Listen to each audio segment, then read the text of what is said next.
요즘에 현대에서 가장 위험한 단어가 두 개가 있어요.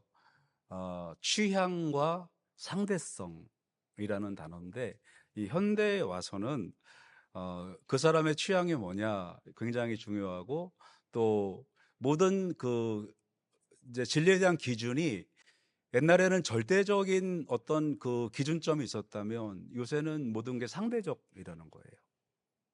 어저께 노숙인 사역에 나가면서 저희 아내랑 하는 이야기가, 야, 사람들이 이렇게 많은데 같은 옷 입은 사람이 하나도 없네. 그런 얘기를 하고 왔는데, 우리 여 아내도 좀 그렇잖아요, 그죠? 같은 옷 입은 사람이 하나도 없습니다. 사람들은 취향이 다 다릅니다. 음식점도요, 얼마나 많은지 모릅니다. 또 음식이 또 얼마나 많은지 몰라요. 음식을 시킬 때 보면 보통 뭐 같이 시키는 경우도 있지만, 중국집 가서 음식을 시킬 때 짜장면, 짬뽕, 짬짜면, 뭐 볶음밥, 또 새우볶음밥, 닭고기 볶음밥 다 틀린 거 시킨단 말이죠.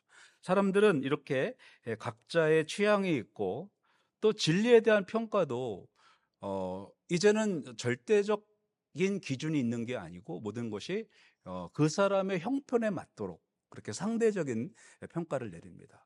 제가 전에도 얘기했지만, 포스트 모더니즘, 이제 근대 이후를 말하는 거죠. 근대. 그러니까 현대가 시작되는 그 근대 이후에 이 포스트 모더니즘의 시작이 한국이었습니다. 아십니까? 모르셨죠? 제가 알려드리겠습니다. 황희정승이에요. 황희정승. 예, 황희정승이 이 포스트 모더니즘의 시작을 하신 분이에요. 자, 여종 둘이 다투고 있습니다. 한 종이 이야기를 하니까 황희정승이 한 여종에게 하는 이야기가, 네 말이 맞구나. 그러니까 다른 여종이, 아닙니다, 대감님. 사실은 이러이러합니다. 그러니까, 네 말이 맞구나. 그러니까 부인이 옆에 있다가 당황해서, 아니, 대감님, 제 말도 맞고 얘 말도 맞으면 누가 맞습니까? 그렇게 말을 들어보니 당신 말도 맞군요. 이게 포스트 모더니즘이에요. 현대에 와서는 동물하고 결혼한다는 사람도 있습니다. 그죠? 근데 그거는 절대적 기준이 아니라 상대적, 그러니까 너한테 맞는 거니까 그냥 그렇게 하십시오. 또 어떤 사람은 차랑 결혼하는 사람도 있어요. 실제로 호주에서 어떤 사람이 뭐 차랑 결혼하는 사람도 있고, 또 호주의 그 해외 토픽으로 나온 게 있었는데, 걔랑 결혼식 하는 거를 영상에 찍어갖고 유튜브에 올린 그런 것도 있습니다. 그러니까 이제는 사람과 사람이 결혼하는 것도 절대적 기준이 사라지고, 사람과 동물이 결혼을 하고, 또 남자와 남자가 결혼을 하고, 여자와 여자가 결혼을 하는 그러한 시대에 살아가고 있습니다. 바로 현대의 가장 위험한 단어 두 개, 취향과 상대성이라는 거죠. 제가 작년에 그 창조에 대한 그 세미나를 4주 동안 한 적이 있어요. 근데 그때 이제 어떤 분이 왜 그 설교 시간에 과학을 얘기합니까? 그렇게 말씀하신 분이 있었는데, 과학을 얘기하는 게 아니고 창조를 이야기하는 겁니다. 창세기 1장 1절의 시작이, 태초에 하나님이 천지를 창조하시니라. 이 천지는 하나님이 창조하신 게 맞습니다. 제가 성경을 올해는 제가 오독을 하려고 지금 준비를 하고 그렇게 해 나가고 있는데, 일독이 끝났습니다. 원래 1월에 끝나야 되는데 1월에 다 못 끝나고, 이제 지난주에 일독이 끝났는데, 이제 이독제 지금 가고 있거든요. 두 번째 읽고 있는데, 욥기를 지나가는데 제 귀에 그냥 꽉 또 들리는, 항상 저희가 굉장히 좋아하는 말씀인데, 지난주에 욥기를 들으면서 그는 북쪽을 허공에 펴시며 땅을 아무것도 없는 곳에 매다시며 라고 그 말씀이 지나가는데, 또 한 번 저의 마음을 이제 울렸어요. 여기 보면 북쪽을 허공에 펴시며, 자, 이거는 우리가 이해가 됩니다. 왜 그러냐면 별들이 허공에 있기 때문에 허공은 이해가 돼요. 그런데 아무것도 없는 곳에, 땅을 아무것도 없는 곳에 매다시며, 이거는 지금은 우리가 이해하지만 고대에서는 이게 이해가 안 되는 거였습니다. 거인이 뭐 등에다가 이 땅을 쥐고 있다, 아니면 그 끝도 없는 저 아래에서부터 이 올라와서 이 지구가 있는 거다. 어떤 인도에서는 거북이 등에 이게 지구가 올라와 있는 거다. 코끼리 등에 올라와 있는 거다. 이런 개념이 아직도 성립되지도 않을 때입니다. 왜? 그냥 땅이라는 거 그냥 있는 거라고 생각했지 이게 어떻게 된다라는 고민이 없을 때였어요. 욥기는. 지금부터 4,000년 전이니까. 그런 개념이 없는데 이 욥기에 보면 하나님이 땅을 아무것도 없는 곳에 매다시며라고 되어 있습니다.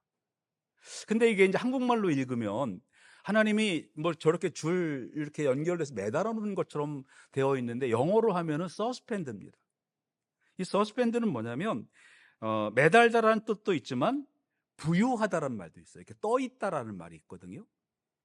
근데 이 떠 있다라는 그 표현은 성경의 다른 부분에 보면 하나님이 이 별들을 붙잡고 계신다라는 말도 있습니다. 이거는 뭐냐면 중력이라는 거잖아요.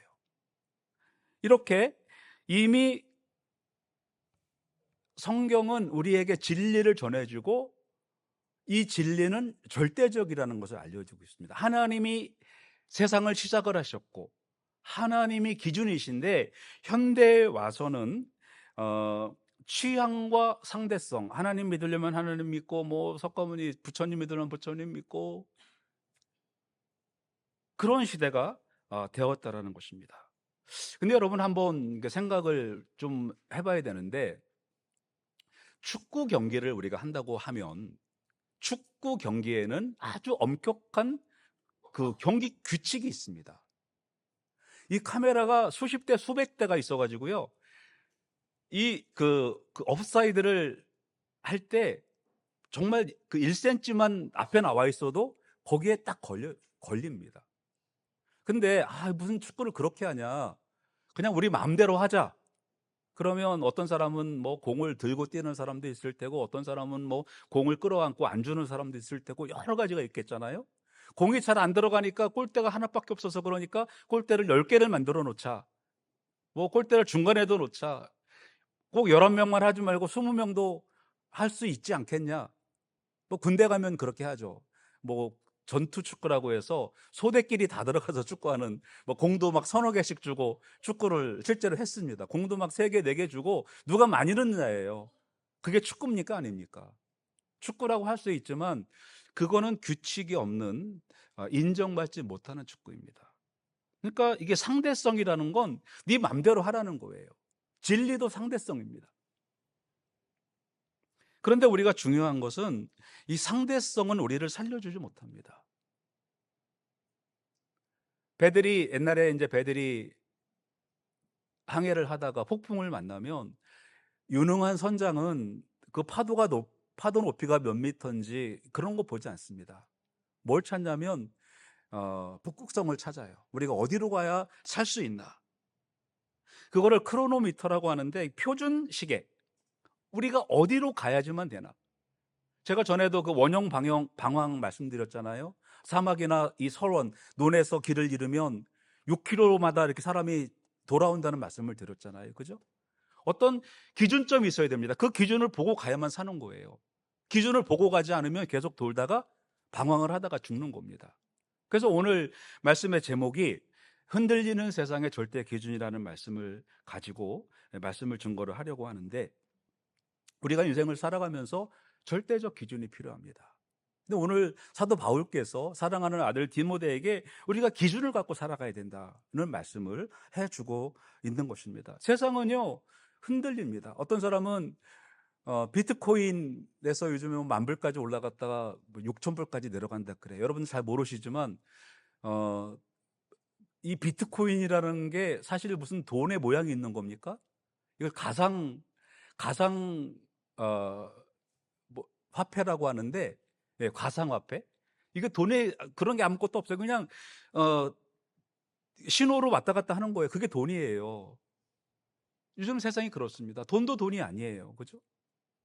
돈도 돈이 아니고, 우리는 지금도 한국 사람들은 뭐 현찰로 줄까 아니면 은행에 송금해 줄까, 그럼 현찰 달라고 하는 사람 많잖아요. 현금이 더 좋아요. 호주 법엔 그 상점에서 현찰을 안 받는 게 불법입니다. 이번에 법으로 정했어요. 호주에서 현찰을 받도록 되어 있습니다. 근데 요즘에는 직원들이 돈을 자꾸 이제 훔쳐가니까 모든 그 주인들이 다 현금 결제를 안 하도록 그렇게 하려고 하거든요. 그런데 호주 법에 현금을 사용 안 받으면 불법이 된다고 법을 정해놨습니다. 근데 그 얘기를 하려고 했던 건 아니지만 비트코인 그것만 갖고 있으면 부자가 되는 줄 알았는데 거기에 투자한 사람들은 다 쫄딱 망했습니다. 금에다 투자하면 부자가 될 줄 알았는데 요번에 금도 뭐 10%인가요? 폭락을 했습니다. 은에 투자하면 또 부자가 되는 줄 알았는데 또 은도 투자요. 또 석유에 투자를 하면 부자가 될 줄 알았는데 석유값이 곤두박질 치는 거예요. 그러니까 여러분, 이 세상은 흔들리고 있습니다. 그러면 이 흔들리는 세상에 우리가 어떤 기준점을 설정할 건가, 오늘 말씀을 통해서 생각을 해보려고 합니다. 오늘 첫 번째 말씀은 그 기준의 출처가 무엇인가에 대한 말씀을 생각을 해보겠습니다. 자, 오늘 14절 말씀만 가지고 이제 말씀을 나눌 텐데, 14절 말씀을 시작을 할 때 보면 너는 배우고 확신하는 일에 거하라 그랬습니다. 그리고 너는 누구에게서 배운 것을 알며 라고 했죠. 그러니까 이 기준의 출처가 뭐냐면 배우고 확신하는 일, 배운 것에 기준을 두라는 겁니다. 배운 것. 그 배운 게 무엇이냐면 이 배운 것은 하나님 말씀, 성경을 말하는 것입니다. 예, 이 성경은요, 두 가지 패턴으로 되어 있다는 말씀을 드렸죠. 예언과 성취입니다. 그러니까 성경이 위험하면서도 참 우리에게 감사한 것은 성경은 반드시 이렇게 될 것이라고 예언이 되어 있습니다. 창세기부터 시작해서 요한계시록까지 마찬가지예요. 근데 이 성경의 역사는 예언과 성취, 예언과 성취로 계속 이어지고 있습니다. 근데 이게 틀리면 우리 기독교는 문을 닫아야 되는 거예요. 근데 이게 감사하게도 아직까지는 막고 있어요. 근데 제 생각에는 앞으로도 안 틀릴 것 같습니다. 그렇죠? 예. 이 성경은 예언과 성취를 통해서 우리에게 증명되어 주는 것입니다. 요즘엔 이 젊은 사람들은 이게 신학을 하거나 또 할 때 약간 이제 자유주의적인 신학 공부를 많이 해서 성경을 하나님 말씀의 원칙적 하나님 말씀으로 보지 않는 그러한 사람들이 많이 있습니다. 근데 이 젊은 그 교수님인데 이삭이라는, 여러분들이 한번 그 유튜브나 이런 데 찾아보세요. 이삭 교수님인데 젊어요. 한 뭐 40대쯤 됐을까요? 한 30대 됐을까요? 근데 그 예루살렘의 히브리 대학을 나오고 서울대 교수, 연세대 교수세요. 그다음에 연세대에서 이제 교수를 하시는데 이분이 하는 게 뭐냐면 고고학을 합니다. 성경 고고학을 하시는데 이분들이 발견하는 게 뭐냐면 애굽에 있었던 10가지 재앙이 그게 이스라엘에만 문서로 기록되어 있는 것이 아니라 그게 애굽에서도 기록되어 있는 것을 이분들이 찾아낸 거예요. 그러니까 출애굽은, 또 애굽에서 일어났던 10가지 재앙은 실제 역사적 사건이라는 것이 이집트와 이스라엘의 문서에서 동시에 발견이 되는 겁니다. 이런 것들을 하는 사람들이 있어요. 근데 그렇게 놀랄 필요가 없는 게 성경은 원래 그렇습니다. 하나님 말씀이기 때문에 기록된 것은 맞다라는 거예요. 그래서 우리가 인생을 살아가면서 기준점을 둘 것은 바로 성경을 기준으로 두고 살아가야 된다, 그 말씀입니다. 그러니까 사도 바울께서 디모데에게 하시는 말씀은 바로 성경을 기준으로 두고 살아가라, 이렇게 말씀을 하고 있는 것입니다. 자, 그리고 기준은 무엇이냐면, 기준은 너는 내가 누구에게서 배우는 것을 알며 라고 말씀을 하고 있습니다. 그러니까 디모데가 기준으로 삼아야 될 것은 성경 말씀과 할머니 로이스와 어머니 유니게의 가르침을 말하는 거예요. 그래서 사실 같은 말입니다. 그런데 자, 로이스와 유니게는 뭐 성경에는 이분들이 예수님의 부활을 봤다 그런 말은 없지만, 그런데 그 로이스와 유니게가 예수님의 부활을 직접 봤든지 아니면 본 사람에게 얘기를 들었든지 둘 중에 하나입니다. 그러니까 분명한 것은 예수님의 부활 사건, 예수님의 승천 사건을 직접 보았든지 아니면 본 사람에게 들었든지 둘 중에 하나입니다. 그러니까 사도 바울이 디모데에게 야, 네 할머니와 네 어머니가 그 본 바, 그리고 거기에서 들은 바, 그것을 내 기준으로 삼아라, 이렇게 말씀을 하고 있는 것입니다. 그러니까 이 기준이라는 것은 머릿속에서 나온 기준이 아니라는 겁니다. 그들이 보고 체험하고 또 직접 체험은 하지 않았다 하더라도 체험한 사람에게 들은, 예. 그러니까 절대 기준은 머릿속에서 나오는 것이 아니라 하나님 말씀과 그것을 체험한 사람들에게서 있는 것입니다. 진리는 이론이 아니고 여러분, 진리는 사건이라는 사실을 알아야 됩니다.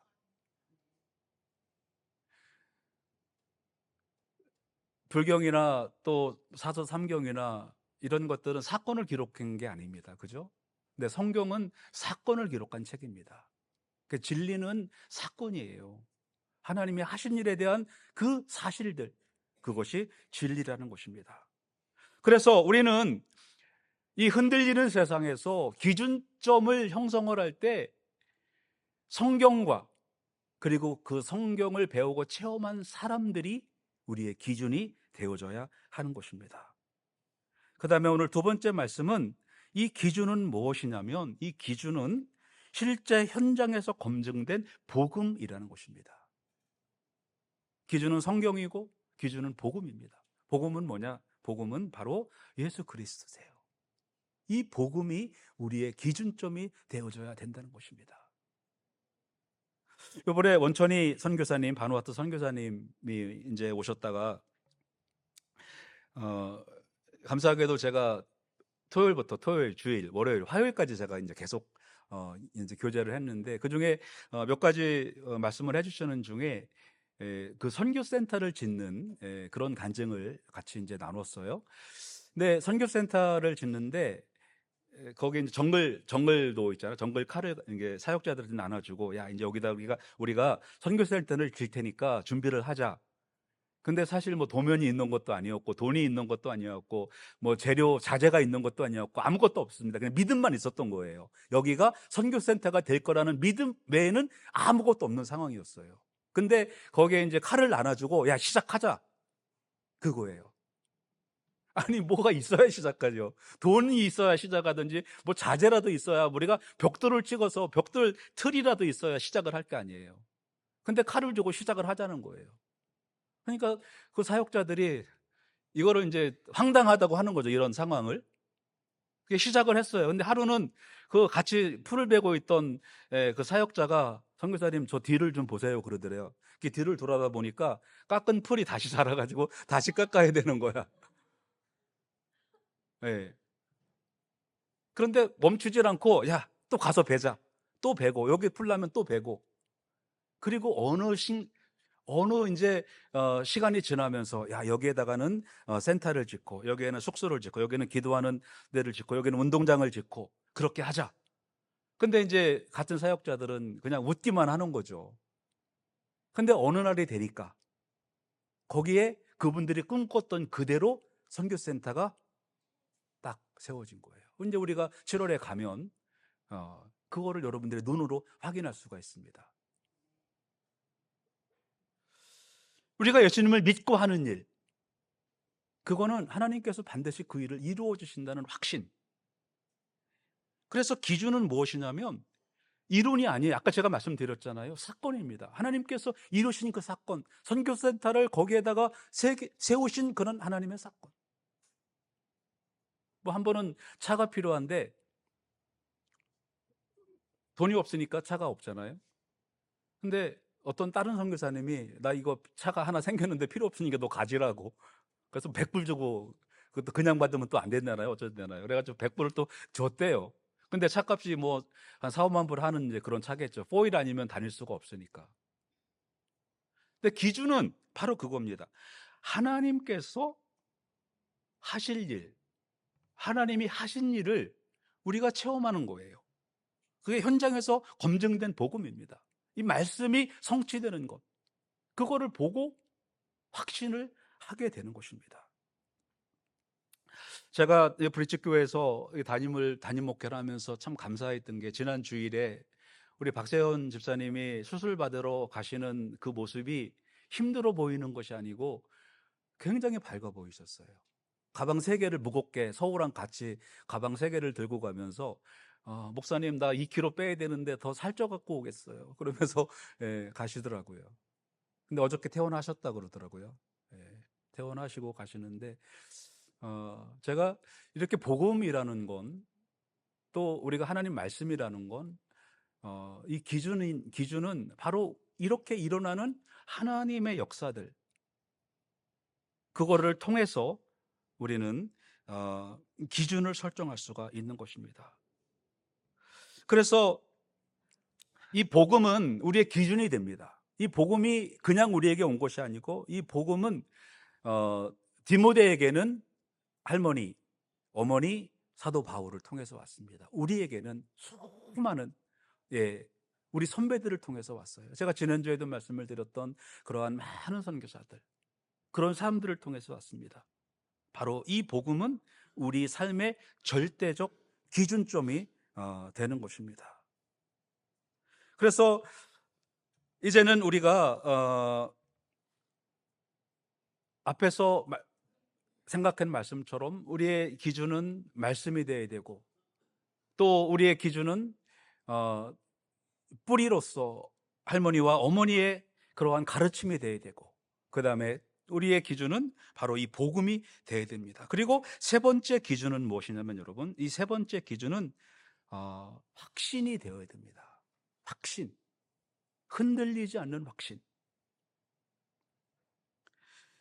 영어로는 convinced라고 되어 있습니다. become convinced of라고 되어 있는데, 여기에서 이거는 뭐냐면, 이 convinced of라는 말은 이런 뜻입니다. 충분한 증거를 통해 마음이 완전히 정복된 상태. 그러니까 증거가 나를 정복한 상태입니다. 배워서, 우리가 어떤 그 이론을 배우면 그걸 배우고 나서 야, 하나님이 살아계시구나라는 걸 어떤 이론적으로 배울 수가 있잖아요. 고고학이나 아니면 뭐 창조과학이나 이런 걸 통해서 하나님이 살아계시다라는 것을 우리는 이론적으로 설명을 들어서 알 수가 있어요. 그런데 여기서 말하는 이 확신이라는 것, 확신 안에 확신하는 일에 거하라라는 이 말, 여기 확신이라는 것은 내가 지적으로 동의했다 그런 의미가 아닙니다. 그 어떤 사건에 대한 정복된 그 상황을 말하는 거예요. 그러니까 예수님의 제자들이 예수님이 죽은 줄 알았는데 숨어있던 그 방으로 예수님이 통과해서 들어오는 거예요. 그랬을 때 예수님이 닫혀있는 문에, 잠겨있는 문에 문도 열지 않고 들어오신 그 사건을 통해서 제자들이 무엇을 느꼈겠습니까? 와, 예수님이 살아계시는구나. 그러니까 그 사건에서 정복이 된 겁니다. 예수님이 부활하신 거에 대한 정복된 거예요. 그래서 이 말의 의미는 뭐냐면, 우리가 예수님을 믿을 때 우리가 지적으로 예수님을 동의하라 그런 것이 아니고, 이 정복된, 내가 거기에 완전히 압도되어서 하나님을 믿으라, 그런 의미인 것입니다. 오늘 베드로 사도 바울이 이 디모데에게 하시는 말씀이 바로 그겁니다. 지식은요, 바뀝니다. 우리가 이 지금 세상의 학문들도요, 여러분들이 뭐 상대성 이론이나 만유 인력의 법칙이나 이런 그 법칙들이 있잖아요. 연력학 2법칙이나 이런 게요, 바뀝니다. 만유 인력의 법칙은 다 모든 게 끌어당기는 법칙이잖아요. 인력이 있어서 끌어당기는데 그 법칙이 깨졌어요. 무중력실을 만들어 버립니다. 그러면 그 안에 들어가면은 중력이 없어요. 그 무중력 그 상태에 들어가면은 사람들이 떠서 이렇게 돌아다니는 그 훈련을 받잖아요. 그죠? 사람들은 진리라고 생각했던 것들이, 그런 이론들이 다 깨져버립니다. 연력학 법칙도 깨져요.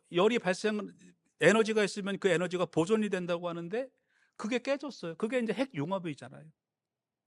핵융합을 시키면 그런 모든 이론이 깨져버리는 거예요. 이렇게 지식이라는 것은 상황이 바뀌면 변합니다. 그런데 디모데에게 사도 바울께서 하시는 말씀은 바로 그겁니다. 복음은 변하지 않는다. 예수님은 변하지 않는다. 그 말씀이에요. 로버트 제스트로라는 사람이 있습니다. 그 나사 미국 우주항공국에서 일하시는 분인데, 그분이 빅뱅을 연구하다가 깨달은 바가 있어요. 깨달은 바가, 빅뱅을 연구하다가 그분이 이런 그 재미있는 글을 남겼습니다. 자, 제가 읽어드리겠습니다. 이성의 힘으로 살아온 과학자들에게 이 이야기는 마치 나쁜 꿈과 같습니다. 그는 무지의 산을 정복해 왔고 이제 마지막 봉우리에 오르려 합니다. 그런데 그가 마지막 바위 위로 몸을 끌어올렸을 때 이미 수천 년 전부터 그곳에 앉아있던 신학자들이 그를 환영하여 주었습니다. 이런 글을 남겼어요. 이게 무슨 말이냐면, 옛날에 이 우주라는 것은 고대 우주에서는 이 우주는 원래 그 아리스토텔레스의 우주론처럼 그냥 원래 우주는 있었던 거다, 원래 있고 영원히 있는다라고 생각을 했었어요. 그래서 사람들, 과학자들은 그냥 우주는 원래 있었던 것으로 생각을 했습니다. 현대 과학은 여러분 어마어마한 걸 우리에게 알려줘요. 뭐 다중우주론도 막 이야기하고 그러는데, 또 물리학자들은 무슨 헛소리 하냐고, 다중우주가 어디 있냐고, 우주는 하나밖에 없다, 그건 과학적으로 증명하는 거거든요. 이 말은 뭐냐면, 빅뱅이, 그러니까 그런 상황에서 과학자들이 막 연구를 했어요. 막 이렇게 연구, 별을 연구를 하고 허블이 이제 그 연구를 해보니까 이게 지금 우주가 퍼져나가고 있거든요. 과학자들이 생각할 때는 이게 퍼져나가고 있으면은 힘이 딸려가지고 점점 느려질 거라고 생각을 했는데, 그게 아니거든요. 빨리 나가고. 그러니까 사람들이 생각했던 모든 그 과학적 이론들이 다 바뀌고 있는 거예요. 그런데 원래 우주는 그냥 있다고 생각을 했는데, 이 제스트로라는 분이 이야기하는 게 그겁니다. 지금까지 과학자들이 연구해서 빅뱅이 시작이 됐다, 우주가 시작이 됐다라는 것을 이제 과학적으로 해놓고 나서 보니까 창세기 1장 1절에 대초에 하나님이 천지를 창조하시니라, 이 말씀이 나오는 거예요. 그러니까 과학을 기껏 연구해 보니까 성경 창세기 1장 1절을 증명해 줬다, 그런 말이에요. 무슨 말씀인지 이해가 되셨습니까? 그러니까 우주가 원래 있던 게 아니고 시작이 있다라는 거예요. 그게 빅뱅 아닙니까? 근데 우주는 하나님이 시작하셨다고 하는 거 아닙니까? 이게 복음이잖아요. 성경 말씀이잖아요. 그러니까 사도 바울께서 디모데에게 하시는 말씀이 그겁니다. 다른 거에 기준점을 두지 마라. 이 복음은 우리에게 확신을 준다. 이 복음의 확신을 믿고 살아가라. 이렇게 말씀을 하고 있는 것입니다. 세상은 끊임없이 변합니다. 요즘엔 가장 위험한 단어 2개가 있다고 그랬죠. 취향과 상대성입니다. 너도 맞고 나도 맞고 다 맞습니다. 그러나 결코 그렇지 않습니다. 여러분 분명히 기억하시기 바랍니다. 확신은 감정이 아닙니다. 여러분이 아무리 이게 분명히 맞다고 생각해도요, 확신은 여러분의 감정이 아닙니다. 난 믿었어, 이제 절대로 예수님 떠나지 않을 거야, 그러는 확신은요, 감정입니다.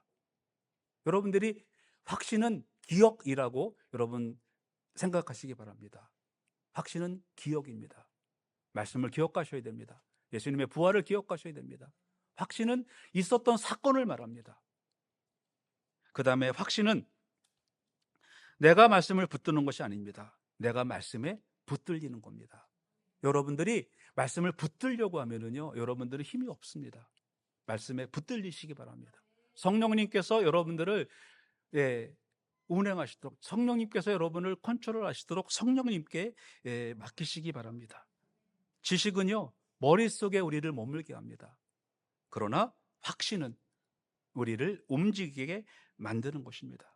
선교사님이 확신을 가지고 풀을 잘랐잖아요. 돈도 없고 자재도 없고 그냥 믿음밖에 없었잖아요. 근데 그곳에 움직이니까 되잖아요. 그것은 확신입니다. 흔들리는 세상 속에서 우리가 가져야 될 것, 절대적인 확신입니다. 성경, 복음. 이거 2개를 붙잡고 살으셔서 여러분들이 가시는 곳마다 정말 주님의 놀라운 역사들이 일어나는 역사의 도구들 되시기를 축원합니다. 기도하시겠습니다. 사랑의 하나님, 오늘 디모데후서의 말씀을 통해서 우리가 이 세상에서 진정으로 붙들어야 될 가치가 무엇인지를 생각해 봤습니다. 오늘 우리에게 주시는 말씀들, 정말 이 고난 중에서도 결코 잃지 않았던 그러한 확신들 우리가 다시 한번 생각하게 하여 주시고, 이 변화하는 세상 속에서 오직 진리의 말씀, 성경과 이 복음과 정말 예수 그리스도를 붙잡고 나가는 우리들이 되게 하여 주시옵소서. 이제 주님 안에 거하였습니다. 우리가 주님 밖으로 나가지 않도록 하여 주시고, 주님 안에서 주님이 우리를 붙들도록 우리를 주님께 맡겨서 이 세상에서 승리하는 우리 브릿지교회 모든 성도들 되게 하여 주시옵소서. 예수님 이름으로 기도드립니다. 아멘.